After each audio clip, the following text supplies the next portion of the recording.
Atelier de formation sur la gestion efficace des essais cliniques au Bénin. Objectif, améliorer de façon substantielle le paysage de l'éthique et de la recherche. Les détails dans cette édition. La première session ordinaire au titre de l'année 2023 de la HAC s'est ouverte et hier à Cotonou, plusieurs réformes au sein de l'instance de régulation des médias au Bénin. Échange de tirs de roquettes et de missiles ce matin entre Israël et des groupes armés palestiniens de la bande de Gaza. On en parle en fin d'édition.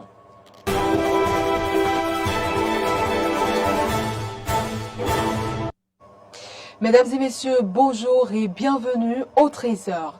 Plusieurs participants prennent part du 20 au 24 février 2023 à Cotonou à un atelier de formation sur la gestion efficace des essais cliniques. Les résultats escomptés de cet atelier, qui s'inscrit dans le cadre du projet Amélioré, permettront d'améliorer de façon substantielle le paysage de l'éthique et de la recherche et notamment celui de l'évaluation des essais cliniques au Bénin. La présente formation qui nous rassemble est une formation pratique. Elle comporte des temps forts. Nous aurons à valider des grilles d'évaluation éthique.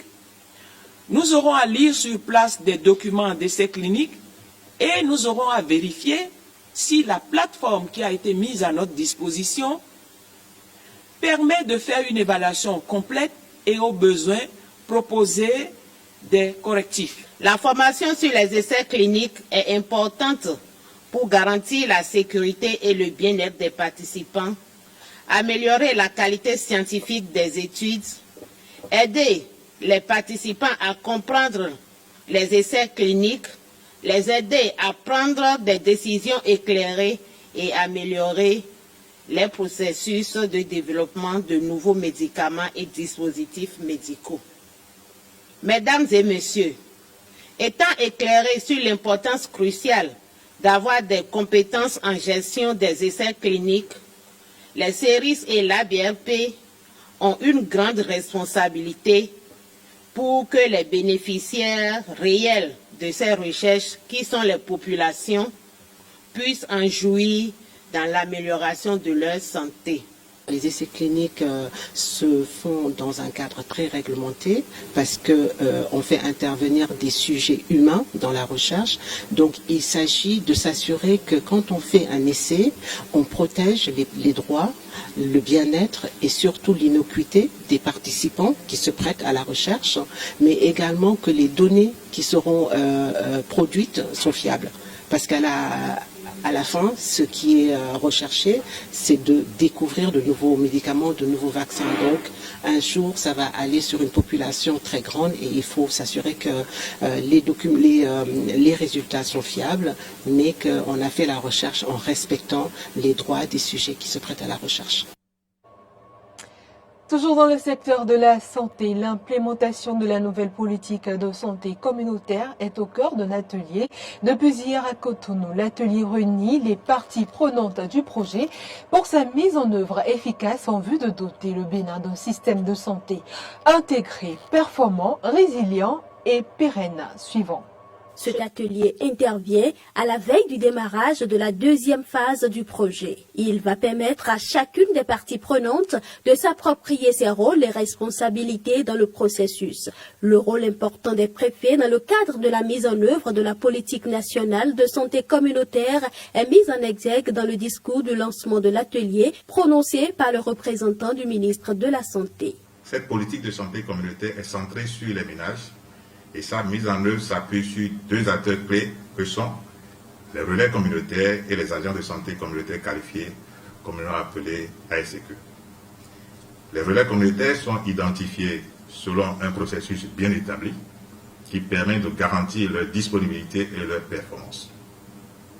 L'identification des relais communautaires est donc une étape importante et capitale pour la réussite de la mise en œuvre de la politique nationale de santé communautaire. Afin d'harmoniser la procédure d'identification des relais communautaires dans vos communes respectives, il est important d'organiser cet atelier d'orientation qui permettra à chacun de s'approprier de ses rôles et responsabilités dans le processus. Mesdames et messieurs les préfets, Vous demeurez les premiers responsables de la mise en œuvre de la politique nationale de santé communautaire et donc de l'identification des relais communautaires. C'est vous qui initiez le processus, le supervisez et validez les désignations des relais communautaires. Je vous remercie très sincèrement pour être rendu disponible pour cette séance malgré vos nombreuses occupations. Ceci démontre déjà de votre intérêt pour la santé de vos administrés. Les préfets présents à cet atelier semblent être conscients de l'ampleur de la tâche qui leur incombe.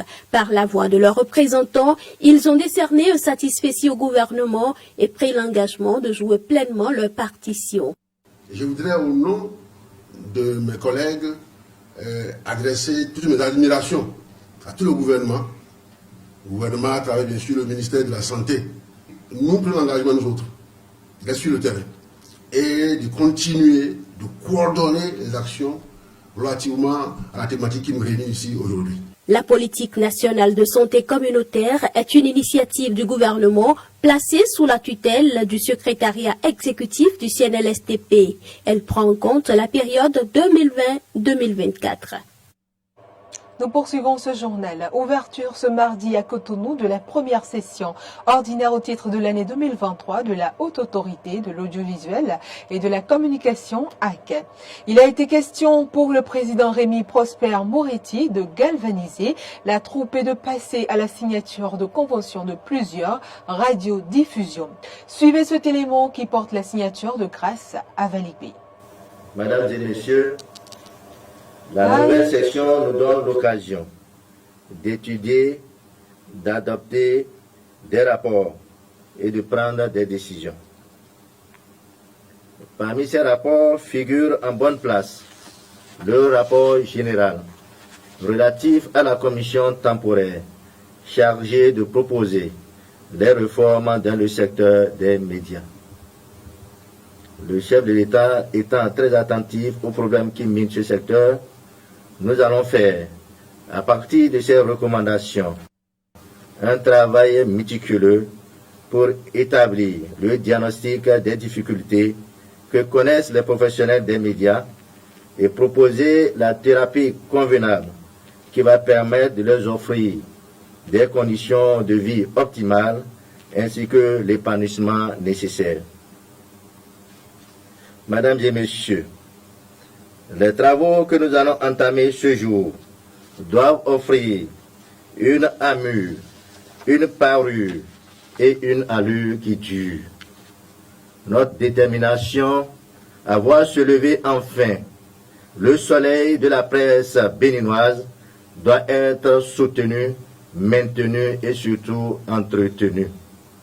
C'est par ces mots que le président de la Haute Autorité de l'Audiovisuel et de la Communication HAC a rouvert la première session ordinaire de l'année 2023 au sein de l'organe de régulation des médias. Conscient des défis qui restent à relever, Rémi Prosper Moretti compte sur la bonne collaboration de ses conseillers, des cadres de l'institution et des hommes de presse pour d'impressionnantes réformes dans les médias au Bénin. Le 12 janvier dernier, lors de la cérémonie de présentation de vœux au chef de l'État, le président Patrice Talon a instruit le président de la HAC à engager dans un bref délai des réformes. La cérémonie a également été consacrée à la signature de conventions de 20 nouvelles radios sonores privées. Chers promoteurs des radiodiffusions sonores, la signature des conventions ce jour est un témoignage éloquent de votre engagement pour l'accès de nos concitoyens à l'information et pour une presse libre. Cette liberté ne se gagnera en sens et en consistance que si elle est imprégnée de responsabilité et de conscience professionnelle aiguë. Pour rappel, c'est plus d'une vingtaine de radios qui sont sélectionnées au départ et seulement 20 ont pu obtenir l'agrément de la Haute Autorité. Et puis le gouvernement a tenu hier sa séance habituelle hebdomadaire du Conseil des ministres. C'est le président Patrice Talon qui a présidé les débats. Plusieurs décisions ont été prises. Suivez ici en extrait du compte rendu du porte-parole et secrétaire général adjoint du gouvernement, Wilfried Léandre Ngweji.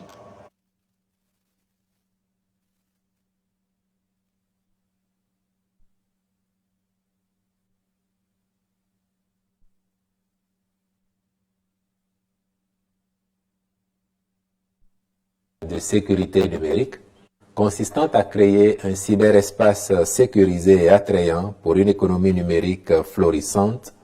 Ces infrastructures doivent-elles faire l'objet d'une protection spéciale, car elles revêtent une importance capitale pour la nation. Les règles de politique de protection des infrastructures d'information critiques s'adressent aux structures publiques comme privées, opérant dans cette sphère, ainsi qu'aux institutions chargées d'assurer les responsabilités de l'État dans la protection de celles-ci. Chaque ministre veillera, en collaboration avec le ministre chargé du numérique, à la mise en œuvre de cette réglementation dans son département, y compris par les entités privées concernées sur toute l'étendue du territoire national. En point 2, règles relatives à la création de la police municipale et règles statutaires communes aux agents de police municipale. Le Code de l'administration territoriale et ses tests d'application prévoient que la régulation de la circulation et du stationnement, la police des funérailles et des lieux de sépulture, la police des ports construits par les communes, la police des lieux de baignade et des activités nautiques pratiquées à partir du rivage avec des engins de plage et des engins non immatriculés, soit à la charge de la police municipale. Elle a aussi des missions s'agissant notamment de l'appui au recouvrement des ressources propres des communes, de la mise en œuvre de la réglementation du bruit et celle sur l'hygiène publique, la surveillance du bon ordre, le maintien de la tranquillité, de la sécurité et de la salubrité publique, la lutte contre les formes d'incivilité, la bonne application des arrêtés municipaux. Au chapitre des rencontres et manifestations internationales, il a été autorisé la participation du Bénin à la 54e réunion du Conseil des ministres de l'Organisation pour l'harmonisation en Afrique du droit des affaires, OHADA, les 27 et 28 février 2023 à Kinshasa, en République démocratique du Congo. Enfin, au chapitre des mesures individuelles, les nominations suivantes ont été prononcées. À la présidence de la République, directeur général de l'Agence nationale d'identification des personnes, ANIP, M. Pascal Niamulenda. Au ministère de l'Économie et des Finances, directeur général du matériel et de la logistique, M. Raoufou Maman. Dernière information sur le plan national, le carême catholique a débuté depuis hier. Une journée marquée par la célébration de plusieurs Eucharisties au cours desquelles les religieux imposent la cendre sur le front des fidèles et qui marque le début d'un moment privilégié pour se rapprocher de Dieu et se préparer à la fête de la Pâque. Espoir Roumambou. Après le Mardi Gras, suit le mercredi des cendres qui marque le début de la période du carême chrétien. Au cours d'une messe spéciale, les cendres sont consacrées et apposées sur les fronts des fidèles sous forme de croix. Imposer la cendre veut dire que nous nous reconnaissons comme pécheurs, nous nous reconnaissons comme quelqu'un étant issu de la terre et nous allons nous retourner à la terre. C'est pour montrer cette marque d'humilité que nous faisons cette cérémonie, pour inviter tous et chacun à l'humilité, à savoir que nous sommes de pauvres pécheurs et que c'est le Seigneur qui peut nous prendre en pitié. Donc, c'est un temps où nous sommes invités constamment à prier, nous sommes invités constamment à faire le jeûne pour que nous puissions avoir cette soif du Christ. C'est un temps où nous sommes invités à partager aussi, à se montrer charitables envers nos frères et sœurs. Au cours de la période de carême, les fidèles chrétiens catholiques doivent adopter certains comportements. L'abbé Bienvenu Fassinou en parle. Nous invitons tous et chacun à redoubler d'ardeur dans la prière durant ce temps de carême. Nous voulons que le Seigneur se montre miséricordieux envers nous, alors que nous fassions ces efforts de partage, efforts de prière, oui. C'est pour cela qu'il y a plusieurs exercices spirituels qui nous sont demandés durant ce temps. Par exemple, le chemin de croix, vivre le chemin de croix. Ce n'est pas seulement assister, mais vivre, participer aux souffrances du Christ. Essayez aussi de prier chaque jour son chapelet aussi. Ça aussi, c'est un moyen pour rester constamment dans la prière. Essayez aussi d'aller rendre visite aux malades, d'aller vers nos frères et sœurs qui se sentent exclus. Je pense que c'est cela qui nous est recommandé en ce temps de carême. Rappelons que le carême prend fin le vendredi 6 avril et la fête de Pâques est pour le dimanche 9 avril 2023. C'était un élément signé plutôt par ces Carnot François Ombedirinto. Et puis hors de nos frontières à présent, ce matin, des échanges de tirs de roquettes et de missiles se sont produits entre Israël et des groupes armés palestiniens de la bande de Gaza au lendemain d'un raid meurtrier de l'armée israélienne en Cisjordanie occupée. 11 Palestiniens, dont un adolescent de 16 ans, ont été tués mercredi et plus de 80 autres ont été blessés par balle lors de cette incursion militaire à Naplouse, opération la plus meurtrière de l'armée israélienne en Cisjordanie depuis 2005. L'Union européenne a appelé toutes les parties à œuvrer en vue de retour au calme et d'une désescalade des tensions. Les arrestations d'opposants au président Kais Saied continuent en Tunisie. Suivez ici en commentaire de Grace Avalibé. Ces arrestations s'inscrivent dans le cadre d'une répression des principaux opposants à Kais Saied au cours des 2 dernières semaines avec le placement en détention de politiciens, de juges et de personnalités des médias notamment. Issam Chebi, chef de file du parti républicain, a été arrêté alors qu'il se trouvait en compagnie de son épouse près d'un centre commercial, ont dit ses avocats et sa famille. Son domicile a par la suite été perquisitionné par la police. Shaima Issa, une activiste ayant pris part à la révolution de 2011, a été arrêtée alors qu'elle se trouvait à bord de son véhicule, encerclée par la police, a indiqué son avocat. Les forces de l'ordre ont aussi encerclé dans la journée le domicile de Jawer Ben Barek, afin de procéder à son arrestation. Mais celui-ci ne se trouvait pas sur les lieux, ont indiqué sa sœur et ses avocats. Ainsi se referme cette édition, mesdames et messieurs. Merci de l'avoir suivi.